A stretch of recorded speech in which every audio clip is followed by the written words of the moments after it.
இனிமே கண்ணை மூடிட்டு கடலை எண்ணெய் வாங்கலாம். ஏன்னா மந்த்ரா கடலை எண்ணெய் இதயத்தின் தயாரிப்பு. வறுக்க பொரிக்க ஏன் எல்லா சமையலுக்கும் மந்த்ரா தான். மந்த்ரா கடலை எண்ணெய், அபார ருசி, ஆரோக்கியமான உடல் நலம். வணக்கம். செய்தி சுருக்கம். சென்னை வாங்க வேட்பாளர்களுக்கு விஜய் திடீர் அழைப்பு. மெகா குதிரை பேரம் முந்துகிறது தாவேகா. சட்டசபை தேர்தலின் கிளைமாக்ஸ் ஆன ஓட்டு எண்ணிக்கை மே 4 நடக்கிறது. பெரிய எதிர்பார்ப்புடன் இருக்கும் தாவேகா தலைவர் விஜய் வெற்றி பெற வேண்டி இப்போது ஆன்மீக பயணத்தை துவக்கியிருக்கிறார். திருச்செந்தூர் முருகனை கும்பிட்ட அவர் நாளை சீரடி செல்கிறார். தொடர்ந்து புனித தலங்களுக்கு செல்ல முடிவு செய்துள்ளார். இதற்கு நடுவே தாவேகாவின் அனைத்து வேட்பாளர்களையும் சென்னைக்கு வரும்படி விஜய் அழைப்பு விடுத்திருப்பது பரபரப்பை ஏற்படுத்தியுள்ளது. பழனிசாமி மீண்டும் இறங்கியிருக்கும் எடப்பாடி தொகுதியில் தாவேகா வேட்பாளர் மனு நிராகரிக்கப்பட்டது. 234 தொகுதியில் இறங்கிய தாவேகாவால் கடைசி நேரத்தில் ஒரு தொகுதியில் போட்டியிட முடியாத நிலை ஏற்பட்டது. பழனிசாமியிடம் அந்த வேட்பாளர் விலை போய்விட்டதாக தாவேகா குற்றம் சாட்டியது. இருப்பினும் சுயேட்சையாக இறங்கிய வேட்பாளர் ஒருவருக்கு தாவேகா ஆதரவு அளிப்பதாக விஜய் அறிவித்தார். இப்போது அவரையும் சேர்த்து 234 வேட்பாளர்களையும் 30ஆம் தேதி சென்னைக்கு அழைத்திருக்கிறார் விஜய். பனையூர் அலுவலகத்தில் அவர்களுடன் முக்கிய ஆலோசனை நடத்த உள்ளாராம். இது தொடர்பாக தாவேகா நிர்வாகிகள் கூறியது, பழனிசாமியின் எடப்பாடி தொகுதியில் நாங்கள் நிறுத்திய வேட்பாளர் அதிமுகவிடம் விலை போய்விட்டார். ரிசல்ட்டுக்கு பிறகு அந்த மாதிரி எதுவும் நடந்துவிடக் கூடாது என்பதில் விஜய் உறுதியாக இருக்கிறார். காரணம், தாவேகாவில் வெற்றி பெறும் வேட்பாளர்களை திமுகவும் அதிமுகவும் இழுக்க நிச்சயம் முயற்சி பண்ணுவார்கள். குதிரை பேரத்திற்கு வாய்ப்பு உண்டு. அதில் யாரும் விலை போய்விடக் கூடாது என்பதற்காக முக்கிய கூட்டத்தை விஜய் நடத்துகிறார். ரிசல்ட்டின் போது வேட்பாளர்கள் என்னென்ன செய்ய வேண்டும் என்பது தொடர்பான அறிவுரைகளையும் அவர் வழங்க உள்ளார் என்று தாவேகா நிர்வாகிகள் கூறினர். அமைச்சர் ஐ. பெரியசாமி மீதான அமலாக்கத்துறை வழக்கு ரத்து. 2008ஆம் ஆண்டு திமுக ஆட்சியில் வீட்டு வசதித்துறை அமைச்சராக ஐ. பெரியசாமி பதவி வகித்தார். அப்போது தமிழக அரசின் விருப்புரிமை ஒதுக்கீட்டில் IPS அதிகாரி ஜாஃபர் சேட் மனைவி பர்வீன் உள்ளிட்ட சிலருக்கு சென்னை திருவான்மியூரில் வீட்டு மனைகள் அவர் ஒதுக்கி உத்தரவிட்டிருந்தார். இதில் முறைகேடு நடைபெற்றுள்ளதாக அமைச்சர் ஐ. பெரியசாமி, IPS அதிகாரி ஜாஃபர் சேட் உள்ளிட்ட 7 பேர் மீது 2013ஆம் ஆண்டு அதிமுக ஆட்சியின் போது லஞ்ச ஒழிப்புத்துறையால் வழக்கு பதிவு செய்யப்பட்டது. இந்த வழக்கில் பெரியசாமி தவிர மற்றவர்கள் மீதான வழக்கு உச்சநீதிமன்றம் மற்றும் உயர்நீதிமன்றத்தால் ரத்து செய்யப்பட்டது. இதை அடுத்து MP, MLAக்கள் மீதான வழக்குகளை விசாரிக்கும் சென்னை சிறப்பு நீதிமன்றத்தில் பெரியசாமி மனு தாக்கல் செய்ய அவர் மீதான வழக்கை ரத்து செய்து நீதிமன்றம் உத்தரவிட்டது. ஆனால் வீட்டுமனை ஒதுக்கீட்டில் முறைகேடு செய்ததாக லஞ்ச ஒழிப்புத்துறை வழக்கின்படி 2020இல் அமலாக்கத்துறை ஒரு வழக்கை பதிவு செய்திருந்தது. அந்த வழக்கை ரத்து செய்ய கோரி அமைச்சர் ஐ. பெரியசாமி சென்னை உயர்நீதிமன்றத்தில் மனு தாக்கல் செய்திருந்தார். இவ்வழக்கு இன்று நீதிமன்றத்தில் விசாரணைக்கு வந்தது. அப்போது குற்றச்சதி, நிதி இழப்பு இல்லை என்று கூறி லஞ்ச ஒழிப்புத்துறை பதிவு செய்த வழக்கை நீதிமன்றங்கள் ரத்து செய்துள்ளது. எனவே அமலாக்கத்துறை பதிவு செய்துள்ள வழக்கு நிலைக்கத்தக்கது அல்ல என ஐ. பெரியசாமி தரப்பில் வாதிடப்பட்டது. இதையடுத்து சட்டவிரோத பண பரிமாற்ற தடை சட்டத்தின் கீழ் அமலாக்கத்துறை பதிவு செய்த வழக்கை சென்னை ஹைகோர்ட் தலைமை நீதிபதி தர்மாதிகாரி தலைமையிலான அமர்வு ரத்து செய்து உத்தரவிட்டுள்ளது.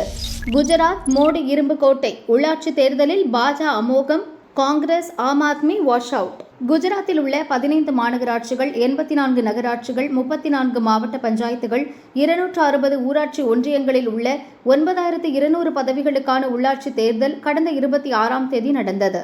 பாஜ, காங்கிரஸ், ஆம் ஆத்மி இடையே மும்முனை போட்டி நிலவியது. ஓட்டு எண்ணிக்கை இன்று நடைபெற்றது. பெரும்பாலான இடங்களை பாஜ அள்ளியது. மொத்தமுள்ள 15 மாநகராட்சிகளிலும் பாஜ வெற்றி வாகை சூடியுள்ளது. அதன் விவரம் வருமாறு: அகமதாபாத் மாநகராட்சியில் 192 வார்டுகள் உள்ளன. பாஜ 159 இடங்களையும் காங்கிரஸ் 25 இடங்களையும் பெற்றன. AIMIM கட்சி 7 இடங்களிலும் சுயேட்சை 1 இடத்திலும் வென்றன. 120 வார்டுகளை கொண்ட சூரத் மாநகராட்சி மீண்டும் பாஜவின் கோட்டையாக உருவெடுத்துள்ளது. பாஜ 115 இடங்களையும், ஆம் ஆத்மி கட்சி 4 இடங்களையும், காங்கிரஸ் 1 இடத்தையும் கைப்பற்றின. சூரத்தில் கடந்த தேர்தலில் வலுவாக இருந்த ஆம் ஆத்மி கட்சி இம்முறை மண்ணை கவ்வியது. ராஜ்கோட் மாநகராட்சியில் உள்ள 72 வார்டுகளில் பாஜ 65 இடங்களை அள்ளியது. காங்கிரஸ் 7 இடங்களை வென்றது. ஆம் ஆத்மி கட்சி 1 இடம் கூட கிடைக்கவில்லை. வதோதரா மாநகராட்சியில் மொத்தமுள்ள 76 வார்டுகளில் பாஜ 69 இடங்களையும், காங்கிரஸ் 6 இடங்களையும் வென்றன. 1 இடத்தில் சுயேட்சை வென்றார். ஆம் ஆத்மி கட்சி இங்கும் 0 தான்.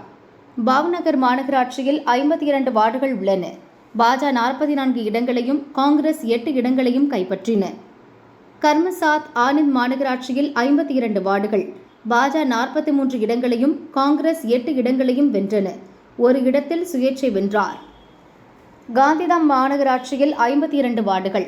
பாஜ 41 இடங்களையும் காங்கிரஸ் 11 இடங்களையும் கைப்பற்றின.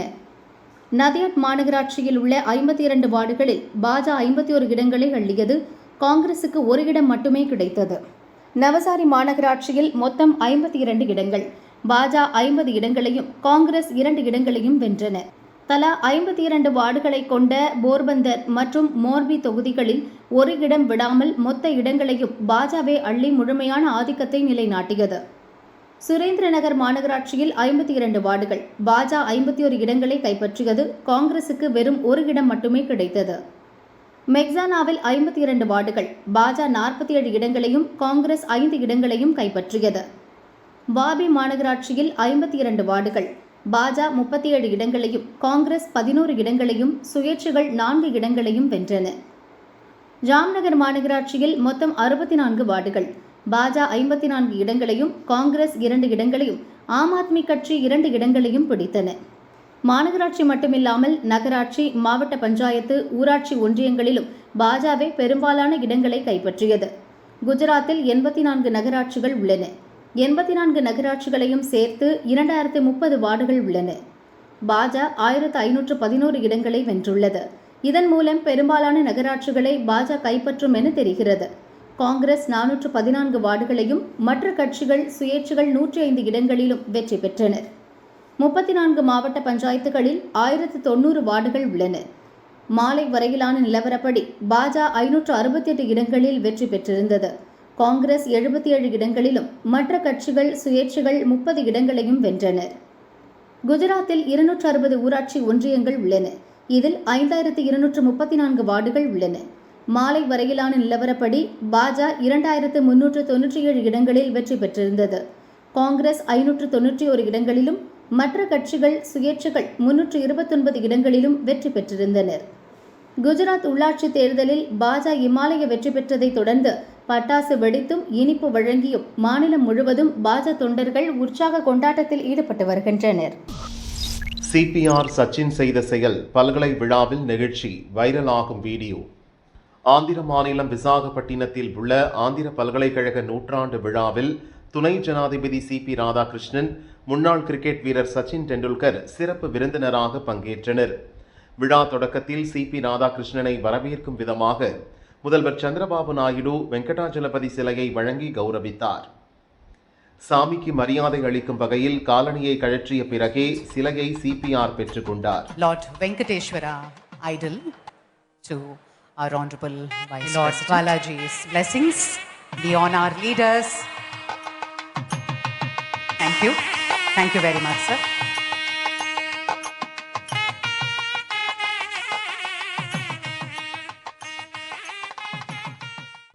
விழா நிறைவில் சச்சின் டெண்டுல்கரும் காலணியை கழற்றிவிட்டு சந்திரபாபுவிடம் சாமி சிலையை பெற்றுக்கொண்டார்.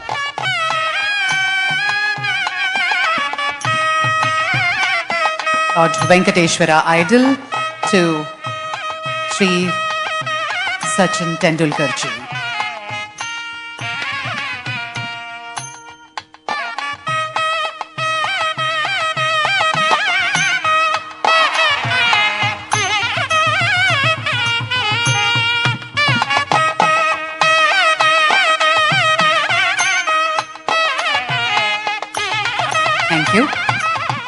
Thank you very much. உயர்ந்த நிலைக்கு சென்றாலும் கடவுள் மீதான இருவரின் பக்தி விழாவில் பங்கேற்றவர்களிடையே நிகழ்ச்சியை ஏற்படுத்தியது. இந்த வீடியோ நாடு முழுக்க வைரலாகி வருகிறது. கொளுத்தும் வெயிலுக்கு குட் பை. தமிழகத்தில் ஊற்றப்போகும் மழை. வானிலை மையம் முக்கிய அப்டேட். தமிழகத்தில் கடுமையான வெயில் வாட்டி வதைத்து வரும் நிலையில் கடந்த 24 மணி நேரத்தில் கன்னியாகுமரி, நெல்லை மாவட்டங்களில் மழை பெய்து வெப்பத்தை தணித்தது. இந்த சூழலில் அடுத்த 7 நாட்களில் எங்கெங்கு மழை பெய்யும் என சென்னை வானிலை மையம் கணித்துள்ளது. இது தொடர்பாக வானிலை மையம் வெளியிட்ட அறிக்கையில் கூறியிருப்பதாவது: வடக்கு தெலுங்கானா முதல் குமரிக்கடல் வரை உள் கர்நாடகா, ராயலசீமா மற்றும் தமிழகம் வழியாக ஒரு வளிமண்டல காற்றழுத்த தாழ்வு பாதை நிலவுகிறது. இதன் காரணமாக மேற்கு தொடர்ச்சி மலை மாவட்டங்கள், தென் தமிழக கடலோர மாவட்டங்கள், டெல்டா மாவட்டங்களின் கடலோர பகுதிகளில் இன்றும் நாளையும் இடி மின்னலுடன் மிதமான மழை பெய்யக்கூடும். 30ஆம் தேதி தமிழகத்தில் ஒரு சில இடங்களிலும் புதுச்சேரி மற்றும் காரைக்கால் பகுதிகளிலும் இடி மின்னல் மற்றும் பலத்த காற்றுடன் மிதமான மழை பெய்யக்கூடும். நீலகிரி, கோவை, ஈரோடு, சேலம், தருமபுரி, கிருஷ்ணகிரி ஆகிய மாவட்டங்களில் கனமழை பெய்யக்கூடும். மே 1, 2ஆம் தேதிகளில் தமிழகத்தில் ஒரு சில இடங்களிலும் புதுச்சேரி மற்றும் காரைக்கால் பகுதிகளிலும் இடி மின்னல் மற்றும் பலத்த காற்றுடன் மிதமான மழை பெய்யக்கூடும். நீலகிரி, கோவை, திருப்பூர், தேனி, திண்டுக்கல் மாவட்டங்களில் கனமழை பெய்யக்கூடும். 3, 4ஆம் தேதிகளில் தமிழகத்தில் ஓரிரு இடங்களிலும் புதுவை மற்றும் காரைக்கால் பகுதிகளிலும் லேசானது முதல் மிதமான மழை பெய்யக்கூடும் என வானிலை ஆய்வு மையம் தெரிவித்துள்ளது. அரசு பள்ளி சுற்றுச்சுவரில் விரிசல், புகார் மீது அதிகாரிகள் அலட்சியம். திடீரென நடந்த விபரீதம், 3 வயது சிறுமிக்கு சோகம்.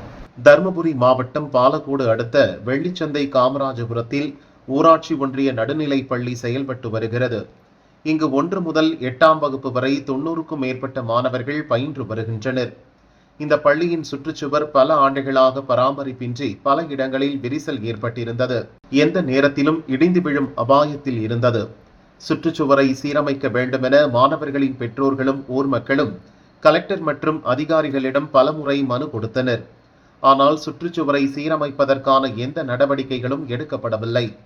இந்த சூழலில் கடந்த 25ஆம் தேதி அதே பகுதியைச் சேர்ந்த கூலி தொழிலாளி தண்டபாணி, அபிராமி தம்பதியின் 3 வயது மகள் தாரிகா பள்ளியின் நுழைவு வாயில் அருகே விளையாடிக் கொண்டிருந்தார். அப்போது எதிர்பாராத விதமாக பலவீனமாக இருந்த சுற்றுச்சுவர் திடீரென இடிந்து சிறுமியின் மீது விழுந்தது. இந்த சிறுமியின் வயிறு மற்றும் இடுப்பு பகுதியில் பலத்த காயம் ஏற்பட்டது. உடனே அக்கம்பக்கத்தினர் ஓடிவந்து சிறுமியை மீட்டு காரிமங்கலம் தனியார் மருத்துவமனையில் சேர்த்தனர். அங்கு அவருக்கு தீவிர சிகிச்சை அளிக்கப்பட்டு வருகிறது. சிறுமியின் நிலைமை கவலைக்கிடமாக இருப்பதாக டாக்டர்கள் தெரிவித்துள்ளனர்.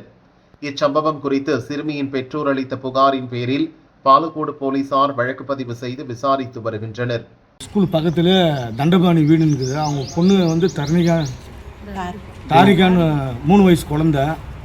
இந்த சுற்றுச்சுவர் கட்டிங்கிறாங்க, பூரா டேமேஜ், பூரா எல்லாம் கம்ப்ளீட்டாக விழுந்துருச்சு. இப்போ அந்த கேட்டு முன்னாடி ஃபுல்லாக இருந்துனுக்குது.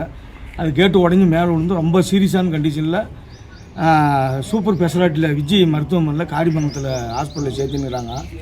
ரொம்ப சீரியஸாக இருக்குது. நான் இப்போ வந்து விசாரித்தேன், அந்த ஹெட் மாஸ்டர் விசாரிச்சுட்டு அவங்க என்ன சொல்கிறாங்கன்னா, நாங்கள் எல்லாத்துக்கும் கலெக்டருக்கு மனு கொடுத்தோம், தாலுதாருக்கு மனு கொடுத்தோம், இது பிடிஓக்கு மனு கொடுத்தோம், எல்லாரும் கொடுத்தோம், எந்த நடவடிக்கை அவங்க யாரும் எடுக்கலை, அதுக்கு உண்டானது இதெல்லாம் வச்சுன்னுக்குறோங்க அப்படின்னு சொல்கிறாங்க. அதிகாரிகள் அழைச்சதுனால இந்த குழந்தையினுடைய வாழ்க்கை ரொம்ப பாதிப்பாக இருக்குது.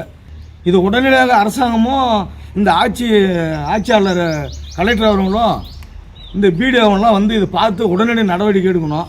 அப்படி நடவடிக்கை எடுக்கணுனாக்கா உடனே நாங்கள் எல்லாம் அனைவரும் இந்த அனைத்து சமுதாயமும் வாழ்கிற இந்த ஊரில் பெரிய ஒரு போராட்டத்தை நடத்துறதுக்கு நாங்கள் தயங்க மாட்டோம்.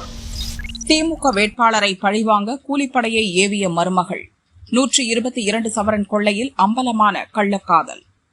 விருதுநகர் மாவட்டம் சாத்தூர் அருகே வெங்கடாச்சலபுரத்தைச் சேர்ந்தவர் கடற்கரை ராஜ், திமுக நிர்வாகி. இவர் சாத்தூர் சட்டசபை தொகுதியில் திமுக வேட்பாளராக களமிறங்கினார். கடந்த 14ஆம் தேதி தேர்தல் பிரச்சாரத்துக்கு சென்ற நேரத்தில் இவர் வீட்டுக்குள் மர்ம கும்பல் நுழைந்தது. பீரோவில் இருந்த 122 பவுண்ட் தங்க நகைகளை கொள்ளையடித்துச் சென்றது. திருட்டு போன நகைகளின் மதிப்பு 1.25 கோடி ரூபாய் மதிப்பாகும். திமுக வேட்பாளர் வீட்டில் நடந்த இந்த கொள்ளை சம்பவம் விருதுநகர் மாவட்டத்தில் பெரும் பரபரப்பை ஏற்படுத்தியது. இந்த கொள்ளை சம்பவம் குறித்து சாத்தூர் நகர் போலீசார் வழக்கு பதிவு செய்து விசாரிக்க துவங்கினர். சாத்தூர் டிஎஸ்பி தலைமையில் தனிப்படை அமைக்கப்பட்டது.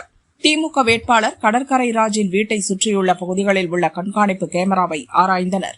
3 ஆசாமிகள் நகைகளை கொள்ளையடித்துச் செல்லும் காட்சிகள் சிசிடிவியில் பதிவாகி இருந்தன. அதை வைத்து கொள்ளையர்களை தனிப்படை போலீசார் தேடி வந்தனர். இந்நிலையில் 3 நாட்களுக்கு முன் கொள்ளை சம்பவத்தில் ஈடுபட்ட 3 பேரில் ஒருவனான ஆரோக்கிய ஜான் போஸ்கோ சாத்தூர் குற்றவியல் நீதிமன்றத்தில் சரணடைந்தான். அவன் ராமநாதபுரம் மாவட்டம் முதுகுளத்தூரைச் சேர்ந்தவன் ஆவான். சரணடைந்த ஆரோக்கிய ஜான் போஸ்கோவை சாத்தூர் நகர் போலீசார் 3 நாள் காவலில் எடுத்து விசாரித்தனர். அவன் மீது கொலை, கொள்ளை, கற்பழிப்பு உள்ளிட்ட 44 வழக்குகள் நிலுவையில் இருப்பது தெரியவந்தது.